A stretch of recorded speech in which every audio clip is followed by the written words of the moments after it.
కేంద్ర మంత్రి నితిన్ గడ్కరీతో సమావేశమైన సీఎం రేవంత్ రెడ్డి మంత్రులు తెలంగాణలో రోడ్ల నెట్వర్క్కి కావాల్సిన అంశాలపై ప్రజెంటేషన్ ఇచ్చారు. రీజనల్ రింగ్ రోడ్డుపై చర్చించారు. విజయవాడ హైదరాబాద్ రోడ్డుకు టెండర్లు పిలిచేందుకు కేంద్ర మంత్రి గడ్కరీ అంగీకరించారని తెలిపారు. అలాగే హైదరాబాద్ కల్వకుర్తి రోడ్లతో పాటు ఇతర రోడ్లపై చర్చించామని అన్నారు. రాష్ట్ర ప్రభుత్వం నుంచి అన్ని సహాయక సదుపాయాలు కల్పిస్తామని గడ్కరీకి చెప్పామన్నారు. వారం రోజుల్లో హైదరాబాద్లో సీఎం సమక్షంలో అన్ని శాఖల అధికారులతో సమావేశం నిర్వహిస్తామన్నారు భట్టి విక్రమార్క. తెలంగాణ అభివృద్ధికి సహకరిస్తున్న నితిన్ గడ్కరీకి ధన్యవాదాలు తెలియజేశారు.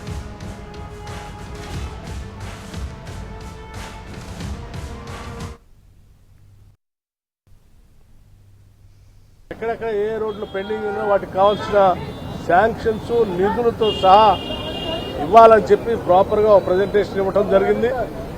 దీంట్లో ప్రధానంగా రాష్ట్రానికి సంబంధించినంత వరకు త్రిపుల్ రీజనల్ రింగ్ రోడ్ అది ఒక పెద్ద వరంగా తెలంగాణ రాష్ట్రానికి మారబోయేటువంటి ఆ ప్రాజెక్టుకు సంబంధించి లోతుగా దానికి కావాల్సిన పూర్తి సమాచారం వారికి అందించి కేంద్ర ప్రభుత్వం నుంచి సానుకూలంగా దానిపైన పూర్తి నిర్ణయాలు చేసేటట్టుగా రాష్ట్ర ప్రభుత్వం ఈరోజు వారిని కోరటం వారు అంగీకరించడం జరిగింది. నేను చాలా సంతోషం.